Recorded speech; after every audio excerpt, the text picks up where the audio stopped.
Over the last few weeks, we've taken a look at some of the biggest names in college football that have transferred this offseason. The first two lists were entirely made of quarterbacks, so I thought for our next one, we'd mix in some other offensive players as well. Today, we're going to be taking a look at 10 players who transferred schools this offseason that I think can make a big impact at their new school in 2021. Before we get to today's video, don't forget to hit that subscribe button and turn on those notifications if you're new to the channel. If you love college football content, then this is definitely the place for you. Kicking off this list is former 5-star running back DEMARKCUS BOWMAN. He'll be transferring from Clemson to Florida. He announced that he'd be entering the transfer portal back in October, only a few weeks into his freshman season with the Tigers. Bowman played his high school football in Florida, and many believed he'd ultimately sign with the Gators. However, he committed to Clemson back in May of 2019. For the Tigers, he only had 9 carries for 32 yards on the season. He said that his reason to transfer from Clemson was that he wanted to be closer to home after both of his grandfathers passed away. His first grandfather that passed was actually a motivating factor in him going to Clemson, as he lived in Atlanta, which is less than 3 hours away. During his high school career, Bowman rushed for over 5,000 yards, averaging 11.5 yards a carry while rushing for 71 touchdowns. He rushed for at least 100 yards in 26 games and averaged about 150 yards a game. Up next on the list, we have WAN'DALE, who will be transferring from Nebraska to Kentucky. He told ESPN that he wanted to play closer to his home in Frankfort, Kentucky. He wants to be closer to his mother, who was recently hospitalized after having COVID-19. And he also wants to be in an offense that better prepares him for the NFL. Robinson actually initially committed to Kentucky out of high school, but ended up signing with Nebraska. He truly did it all for the Cornhuskers during his 2 years there. He rushed for 600 yards with 4 rushing touchdowns, while adding 91 catches for 900 yards and 3 touchdowns. He also added over 200 yards in kick returns. He was twice a finalist for the Paul Hornung Award, which goes to the nation's most versatile player. Up next, we have running back Eric Ray, who will be transferring from Tennessee to Oklahoma. He led Tennessee with 770 rushing yards and finished second on the team with 30 receptions in 2020. But he entered the transfer portal after the Vols fired head coach Jeremy Pruitt. During the 2019 season, he led Tennessee with 4 rushing touchdowns and finished second on the team with 540 rushing yards. He earned MVP honors in Tennessee's Gator Bowl win over Indiana. Gray was held out of Tennessee's season finale for undisclosed reasons, but according to ESPN, he missed the game because of an internal investigation into potential NCAA violations. Gray will head to the Sooners, where he'll likely be the immediate starter, as Ramondre Stevenson entered the 2021 NFL Draft and TJ Pledger transferred to Utah. Speaking of Tennessee, they'll be losing their other running back, CHANDLER, who will be transferring to North Carolina. Last season for the Vols, CHANDLER rushed for nearly 500 yards with 4 rushing touchdowns. Over his 4-year career with Tennessee, he rushed for over 2,000 yards while averaging 5 yards a carry. He's also added 58 catches for nearly 500 yards and 3 touchdowns in the passing game. In addition to that, he also has 800 kick return yards with a kick return for a touchdown. This is a huge get for North Carolina, as they'll be losing both of their starting running backs who declared for the NFL Draft, Javonte Williams and Michael Carter, both of which had 1,000-yard rushing seasons in 2020. CHANDLER leaves Tennessee ranked 5th all-time in program history with 3,300 all-purpose yards. Up next on the list, we have our first quarterback, BOWMAN, who will be transferring from Texas Tech to Michigan. The Wolverines were in desperate need of a quarterback, as both Joe Milton and MCCAFFREY entered the transfer portal as well. Bowman has been pretty shaky during his time with the Red Raiders, as he hasn't been able to replicate what he did during his freshman year in 2018.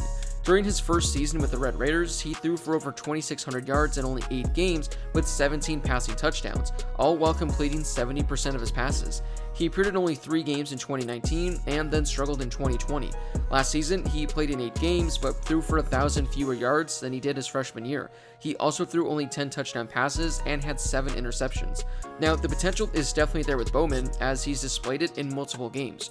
The Wolverines are in desperate need of a quarterback, so if they're able to get the 2018 Bowman, there's a solid chance that they can surprise everyone in 2021 and only lose to Ohio State by about 17. Before we get to the next 5, if you could give this video a thumbs up, I would greatly appreciate it. It helps share the video and channel with more college football fans, and it only takes a second to do. Up next, we have running back CHARBONNET, who will be transferring from Michigan to UCLA. He's a local kid, as he attended Oaks Christian High School in Westlake Village. During his freshman season in 2019, he ran for a team-high 726 yards and set a Wolverines freshman record with 11 rushing touchdowns. Last season, though, his production took a major decline, as he ran for only 124 yards on 19 carries. 70 of those yards came on 1 play, so if you take that out, he only had 54 rushing yards on 18 carries. He'll join a pretty crowded running back room, but if he can tap in and recapture what he did in 2019 for Michigan, he has a strong chance to excel with the Bruins. Next on our list is running back KEAONTAY Ingram, who will be transferring from Texas to USC. He's been very productive for the Longhorns as he's rushed for over 1,800 yards over the past 3 seasons. However, he lost his starting job in 2020, so it looked as if he'd be taking his talents elsewhere.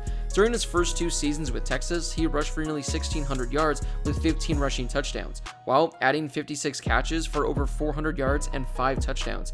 Bijan Robinson took over as the starter in 2020, and Ingram's numbers took a significant hit. He'll head to USC with 2 seasons of eligibility left. The Trojans returned their top 2 rushers from 2020, but USC ranked last in the Pac-12 in rushing yards in 2020, so this can be a huge get for them. USC will be down a running back though, as MARKESE STEPP transferred to Nebraska. During his time with the Trojans, he showed flashes of great potential, but just never lived up to expectations on the field. But it also didn't help that he dealt with numerous injuries. Through his 3 seasons with the Trojans, he rushed for 500 yards, averaging more than 5 yards a carry. He also added 6 rushing touchdowns. He essentially is a non-factor in the passing game, as he only has 4 receptions through his first 3 years. If he's able to stay healthy for Nebraska, he finally will have a chance to have that breakout season that everyone has expected from him. Next, we have Charleston RAMBO, who will be transferring from Oklahoma to Miami. In his 28 career games with the Sooners, RAMBO has caught 76 passes for 1,200 yards and 9 touchdowns. He's also returned more than 300 yards on kickoffs, averaging more than 25 yards a return. His best season came in 2019 when he caught 43 passes for nearly 800 yards and 5 touchdowns. His production took a hit last season, and his numbers were down all across the board. He'll head to the Hurricanes, where he has a good chance to turn into the #1 weapon for D'Eriq King. Florida State made a splash by adding McKenzie Milton, and they made another by adding former Auburn running back DJ Williams. Williams is a local kid, as he attended high school in Florida and was one of the top running back recruits in the state before committing to Auburn. As a true freshman with the Tigers, he rushed for 400 yards. He had a pair of rushing touchdowns as well. In 2020, while dealing with injuries, he had 38 carries for 200 yards and 3 rushing touchdowns. He also added 7 receptions for 40 yards. The last name on our list is Dylan McCaffrey, who will be transferring from Michigan to Northern Colorado, where he'll have the chance to play for his father, Ed McCaffrey. Dylan came to the Wolverines as one of the top quarterback recruits from the 2017 class, but he was never able to do much during his time at Michigan.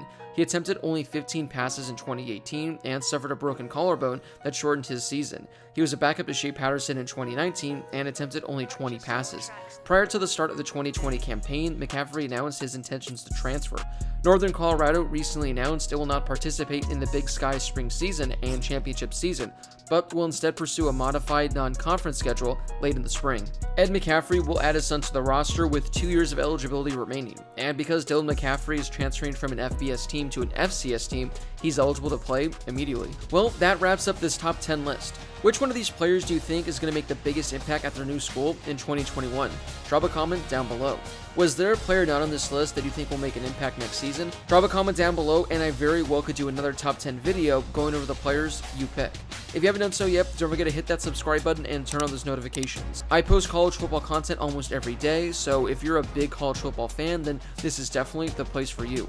As always, thank you guys so much for watching, and I'll see you all in my next video.